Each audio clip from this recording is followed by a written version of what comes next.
Angel Sobara will be coming up, and she is going to be providing, in a nutshell, what I would call the district overview on curriculum. She'll be followed by Jonathan and Jamie, who are going to move into more of the high school. We have a lot of questions that have come up about that, and so we have them here so you can hear from them. And then we're going to move into an activity called Four Corners, and we actually adjusted it from Four Corners because we didn't know how many people were going to come. So how that'll work is one corner will be located up here on the stage. We'll move the screen when it gets to that. And Angel Soba, Dan Lehman, and Katie Volkmar will be there. And the topics that they're going to be answering questions about and giving you a little bit of information about will be how students are challenged and engaged through differentiated reading. Then the second corner, which will be located like right here, that's me, Kristen Nielsen, and Krista St. Charles, and it's how students are challenged through differentiated writing.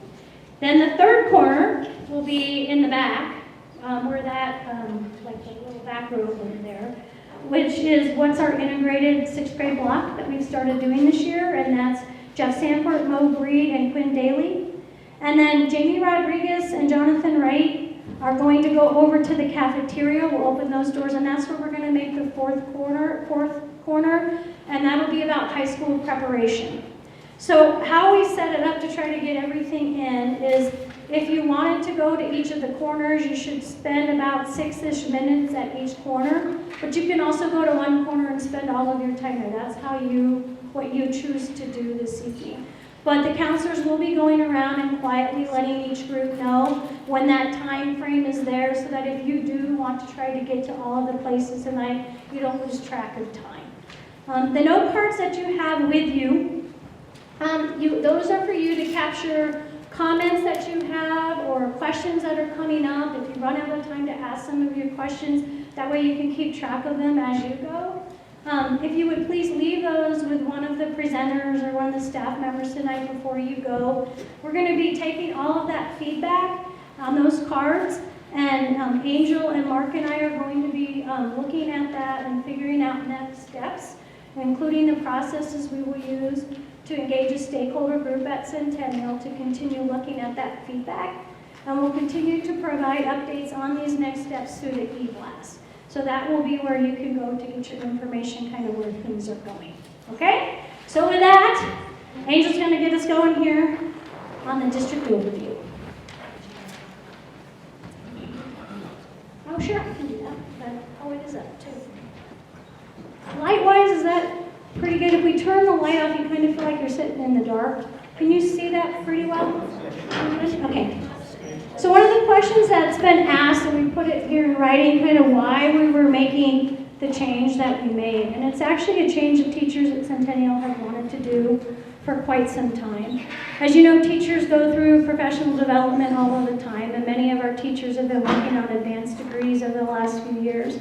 And they've had a little bit of a hard time when they go and they learn about multi-leveled instruction and differentiation and all these things, and then come back to our school with a strategy that was used to separate students by ability, and then to see what happens in those classes, that they're classes that don't represent the whole of our school from both our gender and our racial demographics.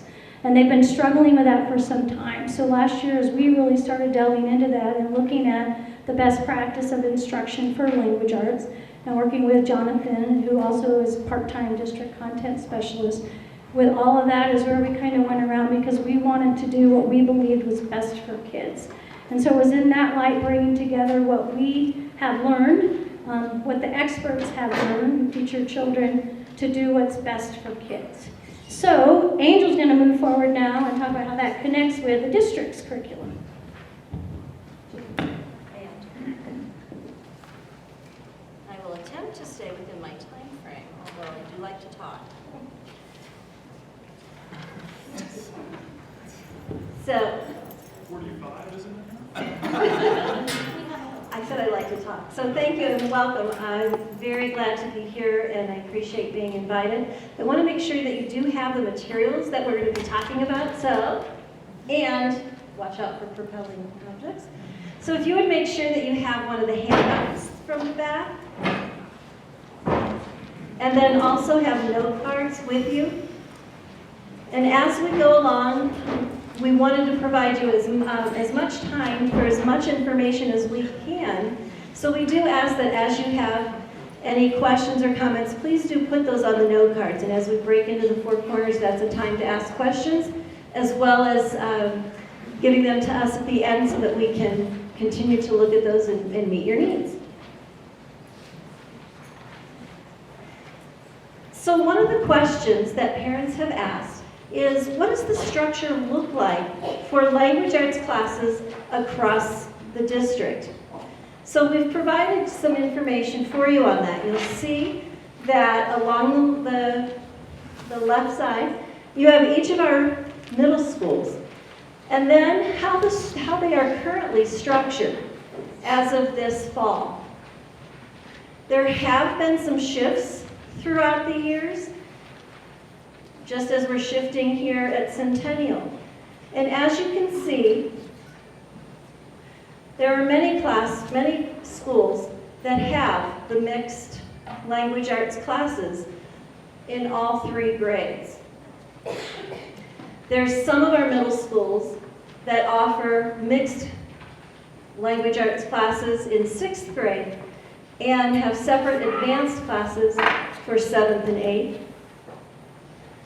And then there are a few that are offering separate advanced language arts classes in 6th, 7th, and 8th grade. This again is our current state. If you have questions, please do write them down. It's just hard to see, like people can't see it. It's hard to read it, and it's not in the packet.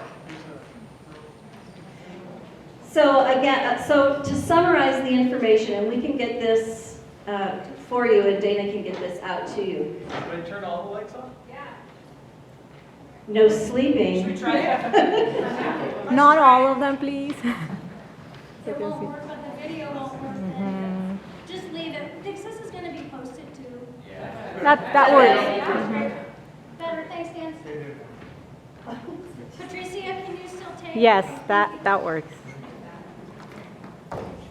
So again, you can see at this time, it is very varied. We've spent the past 2 years in discussions, in looking at research, in teachers taking some professional learning classes to really work through what we would see as high leverage strategies to meet the needs of all learners, including students who have advanced skills in language arts. Please note the note. We do have a district curriculum council, and that's there are representatives from each of the middle schools. And recently there has been a consideration to begin a process to create a proposal for some consistency across all of our schools to use a mixed level service model.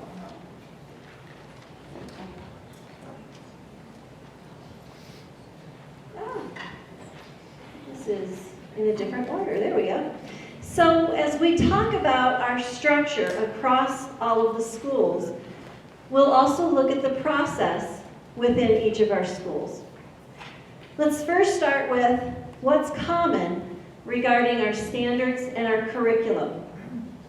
In 2012, our State Board of Education adopted new standards, the Colorado Academic Standards. At that time then, every district in Colorado created a curriculum, and it was created for every content area and every grade level. So our teachers have been using that curriculum to meet the needs of our students through instructional planning since 2012. We also have a set of materials that have been approved for use across our district. But in every school, teachers have choice of which texts they'll be using.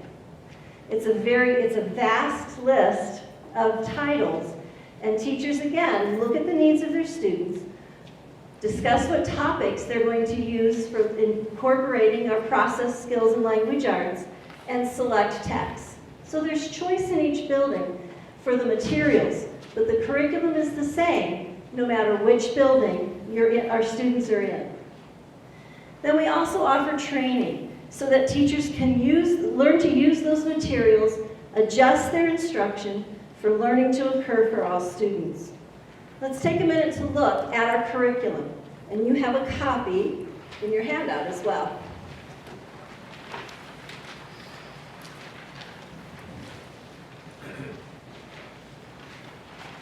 So I'm going to walk through one example and then give you a few minutes to look at the example that you have. So this is 7th grade. It would be part of our 7th grade curriculum for language arts for advanced learners and in our standard class. Notice the structure. There's bold print and there's regular font. This is from our Reading for All Purposes, or Standard 2 of our curriculum document. And in it, you'll see prepared graduates. Those prepared graduate statements are what we expect students to be able to achieve at the end of their career with us. So that is by the end of 12th grade, we would expect students to have met that prepared graduate standard. Then we have grade level expectations. So in 7th grade, there are a list of expectations. In this case, the concepts and skills that need to be mastered are to use information from text to support analysis and personal responses to literature and poetry. That's the 7th grade expectation.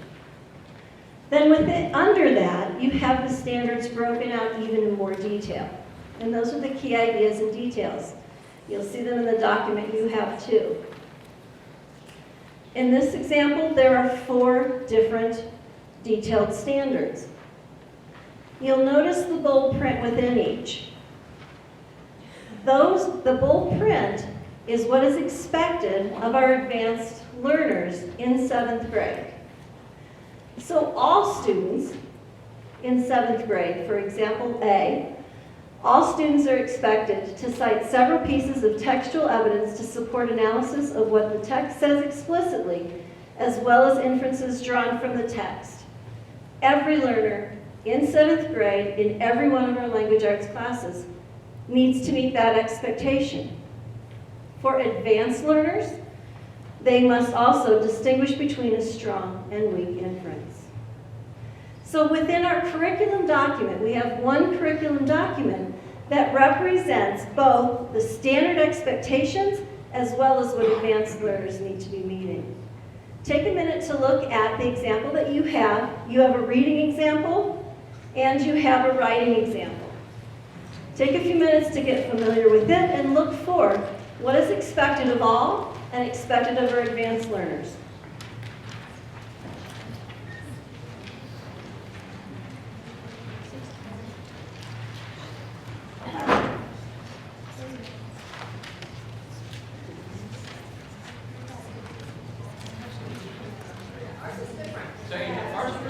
Yours is different. I wanted you to have multiple examples. So you have the same structure. You have the content area, the prepared graduate section, the grade level expectation, and then you also have the other information underneath that, other standards underneath. What I want you to see is that within the same document, we have standards for all of our students and then what is expected of our advanced learners. So take a minute to look at both the reading and the writing.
the example that you have.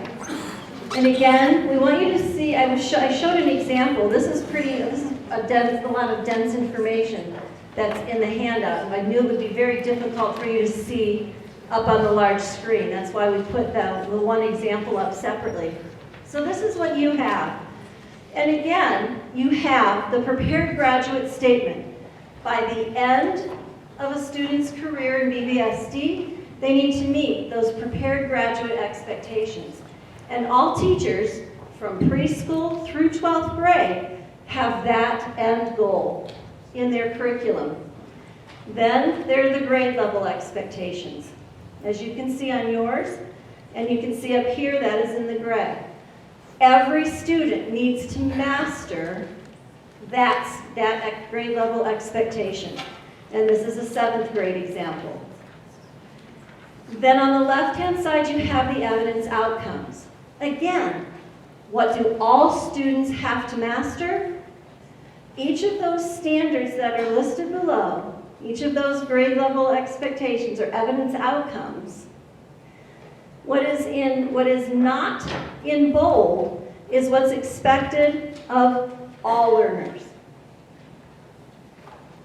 What you see in bold is what we expect as extended learning for students with strong language arts skills. Same document, same grade level expectations, same graduate level prepared graduate expectation, same key ideas, yet we go a little deeper, extend the learning for students that are coming to us with strong language arts skills. When teachers use the curriculum for their, I'm just going to put that right there. When our teachers use the curriculum document to plan, they are looking at this same document as they're planning for any standard class or any class that's an advanced, listed as an advanced class, or for our mixed level classes. Students are needing to meet those same expectations. And teachers have these in front of them so they can see, how do I need to shift? What do I need to do in the classroom instruction to ensure that students have control over those skills? Again, we have these for reading, and then you also have a writing example. It's a support for teachers as they're planning for all students to have what needs to be, for students more advanced, what they need to be mastering. So I wanted you to see that this is the same curriculum in every one of our middle level 7th grade classrooms. This is the expectation for every child, and then the bold are for students that are coming to us with strong language arts skills. Making sense? So that's our curriculum, that's our how. And, back up. That's our structure, that's our curriculum. So let's look at the how now. As we move into the process, we're asking that question, so how do we meet those standards? How do we use those materials in order for students to show control over those skills? And we focus both on the academic and the relationships. So it's social, emotional, and academic skills. Having our mixed level language arts classes allows for us to have all learners together sharing their knowledge and experiences. And our goal is academic success and success as a human being in social development. So let's look some more at the process within Centennial. And you get to take a little quiz. So in Centennial right now, there are some high leverage instructional strategies that are used in every single language arts class. In your handout on the back of the agenda is a quiz for you to take and think about how language arts may have shifted over the years since we were in language arts classes in 7th, 8th, or 6th grade. So take a minute On the back of the agenda, it's a very short quiz. To reflect on what do our language arts classrooms look like now? You can go ahead and mark yes, no. I'll give you 2 minutes.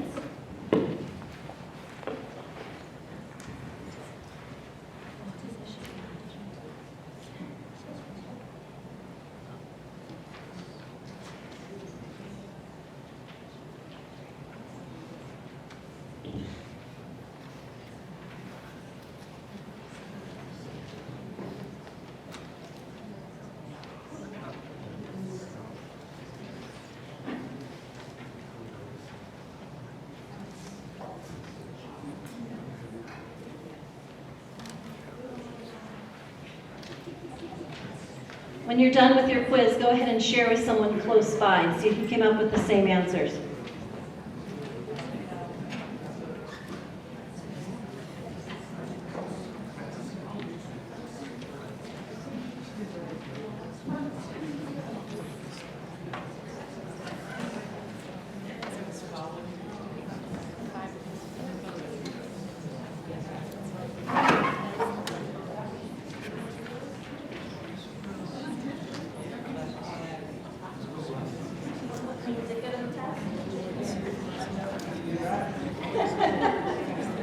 When you do your best.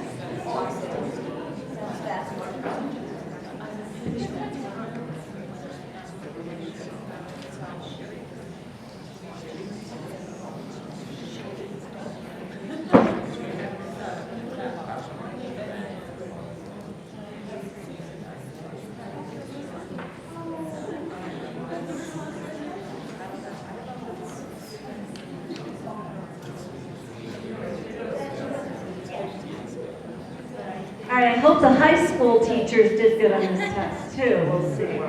Did well. Thanks. We're listening. Yes, you are. All right, so taking a look at the answers on this, you'll notice that it doesn't say lecture for the majority of the time have students work independently.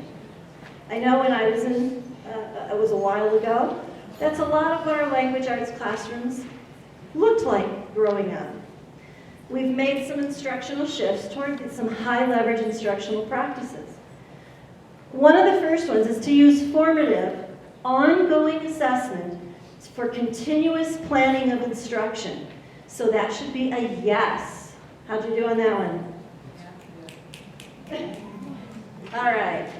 Looking at the second one, there's reliance on descriptive evaluations of student growth, including observations, anecdotal records, conference notes, and performance assessment rubrics. Is that a yes or a no? Yes. So you will see that teachers have individual notebooks, or they have charts where they have each student's name listed. And as they meet with students, they're taking notes. They're noting the strengths. They're noticing the approximations. And they're saying, these are the skills I now need to teach. So they're looking at what do all students need? What do some students need? What does this one student need? And they have that data. They're taking that formative information, and they're taking those anecdotal notes and using them to plan for focused instruction. How about number 3? Rote memorization of facts and details. Okay, so far you're 3 for 3. No. Did you get that? Okay.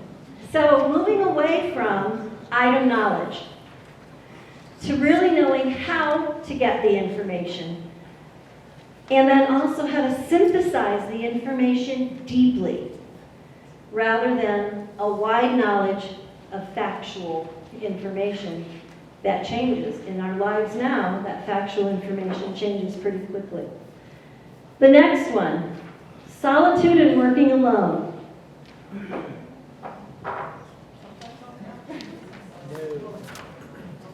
You know how test makers kind of throw in zingers occasionally? This would be no. Except there are times when students need that alone time to think on their own. So we're moving away from regular, all the time, alone time, to much more time and opportunity for students to think, pair, and share, work together. But there still is that need at times for individual reflection, independent research. So that one is yes and no. We aren't looking at it being the regular or the norm in our classrooms. The next one, yes or no? Yes. So collaborative activities, developing classroom as an interdependent community, students supporting students, teachers as a part of that as a facilitator. So that's what you would see in our classrooms here at Centennial and across the district. Use of and relevance or reliance on standardized tests, yes or no? Right. The answer there is no. Using it to get to the very fine detail of what a student knows, the tests aren't supported for that.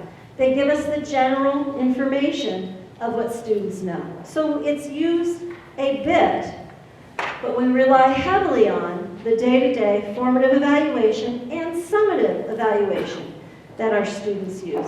So not just standardized tests. What about the next one? Yes. Yes. We aren't the ones controlling learning.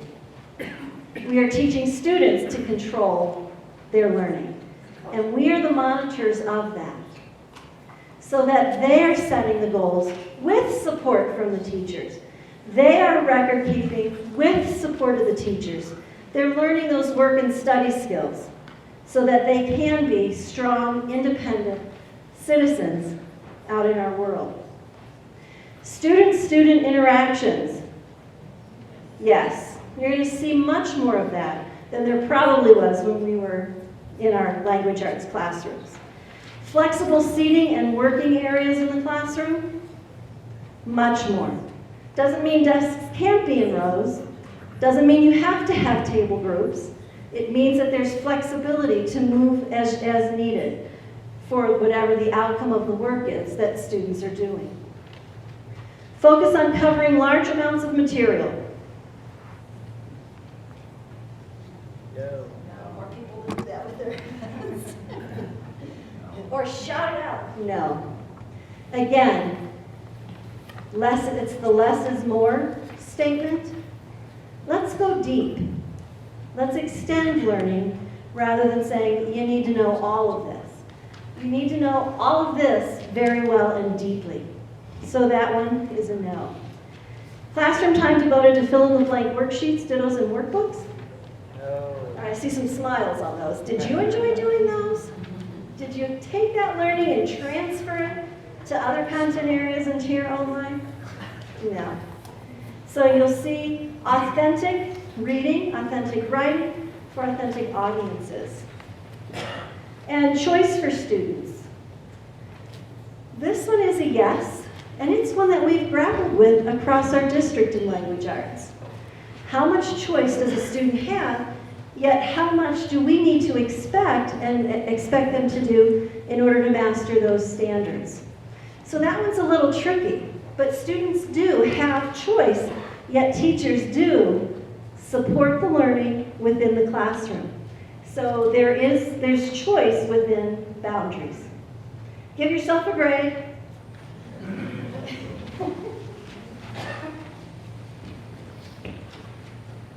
So those are some shifts. Oh, haven't touched it in a while. So those are some of the shifts that have occurred in language arts over the years. And what you would see in mixed level language arts classes to meet the needs again of all, some, and one. We've looked at that, we talked about formative assessment. We've talked about developing those work and study skills and the goals. And teachers also use what's called the gradual release of responsibility. In the rooms here and in the rooms across our district in language arts, you will see some whole group, not full hours of lecture. You'll see whole group instruction where teachers are demonstrating either their thinking, their reading and their writing as proficient readers and writers, or they'll be sharing students' work as demonstrations of expectations. You'll see small group work, students coming together to be working on projects, or teachers checking in and gathering some of that formative assessment information, or having a very targeted objective that that group of students need based on the data that's already been assessed, evaluated, and providing that targeted or intensive instruction. You'll also see teachers pulling kids individually because the teachers have looked at the student work and have planned ahead for conferences. Instead of sitting down with a student and having 15 teaching objectives, the teacher knows that this student needs this one or two very next steps that the student will then be able to take on and apply. So the teachers adjust their levels of support for new learning to occur within every episode of instruction. And then students use that environment where they're practicing what they've been learning. They're practicing the new skills from the targeted instruction or the whole group instruction or the conferencing that have occurred. They're working in groups, they're working independently. They're using their time as a learner in that classroom. That's their workspace and their work time. We have provided videos, I shouldn't say we, your teachers allowed us to go into their rooms and video so that you could see some of these in action. You can jot notes on what you're seeing. It'd be great for you to note. Where's the working study skills being developed? How are teachers gathering those assessments? And what does that whole group, small group, and independent work time look like? And how are the teachers able to differentiate to meet the needs of the learners? Patricia, can you not take the student video part?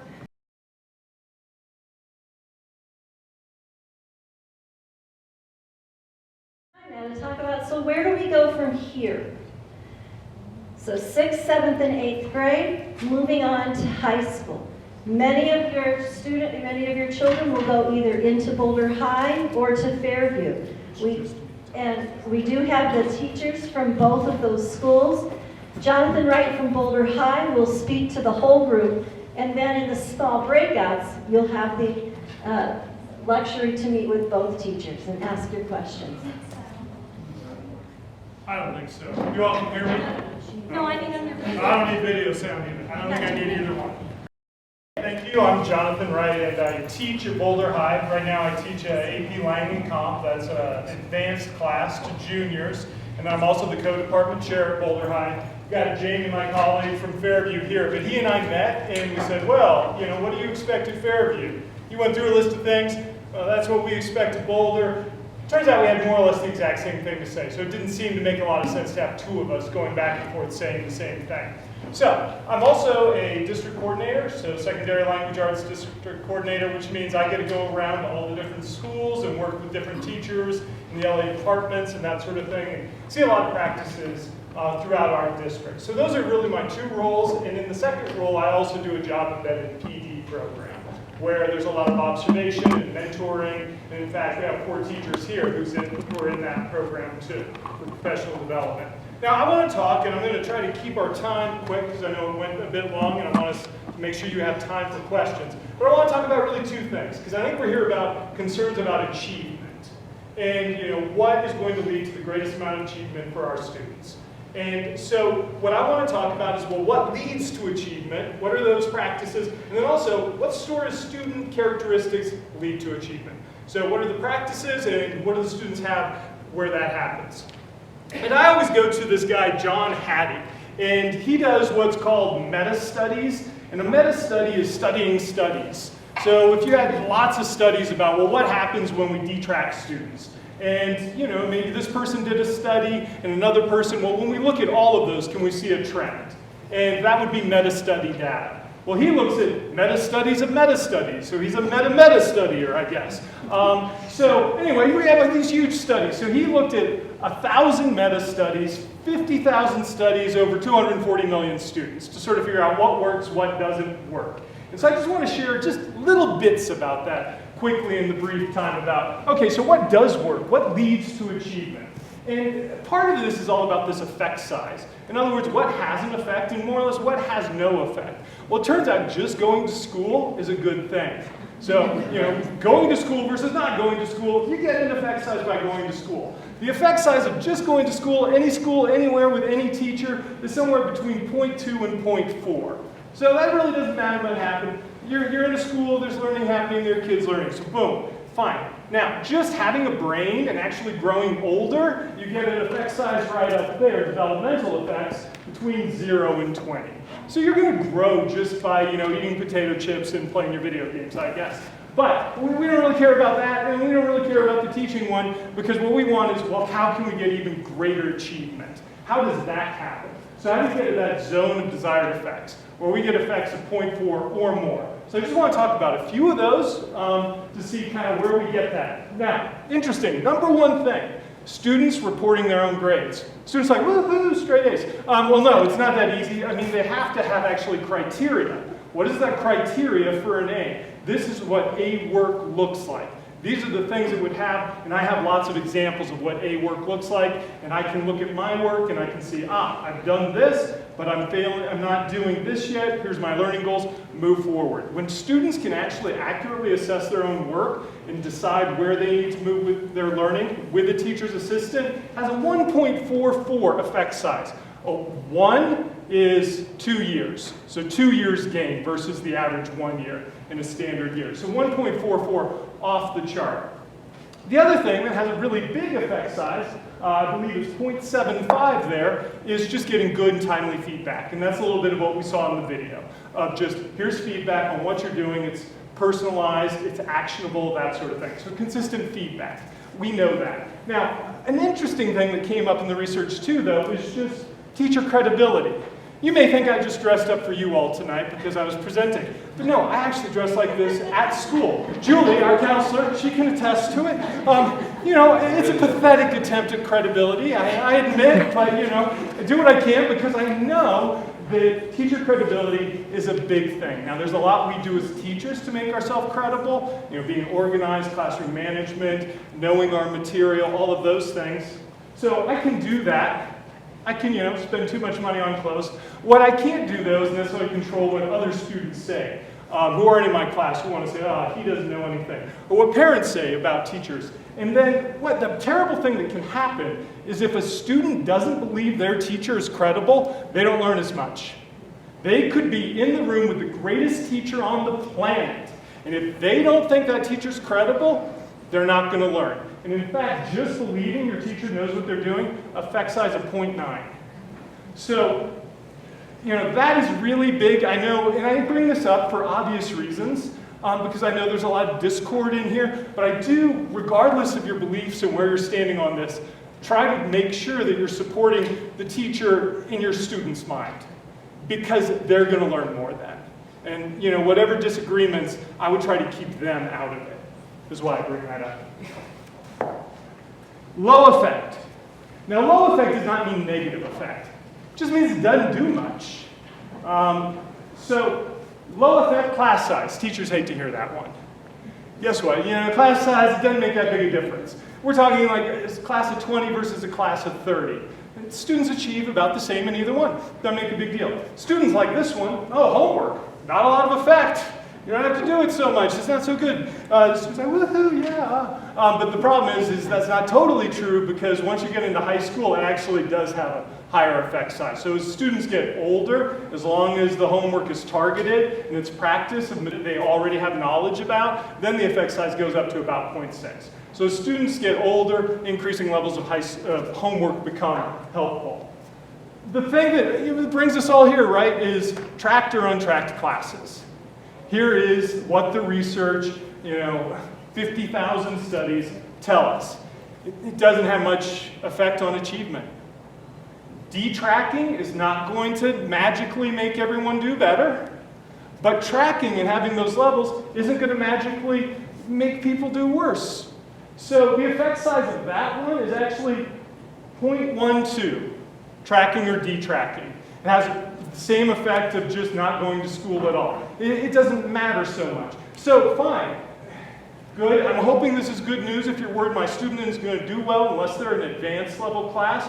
But it's maybe not, it's the panacea for students who maybe aren't doing well. Well, it's not the panacea either, but what it is it's a measure of equity.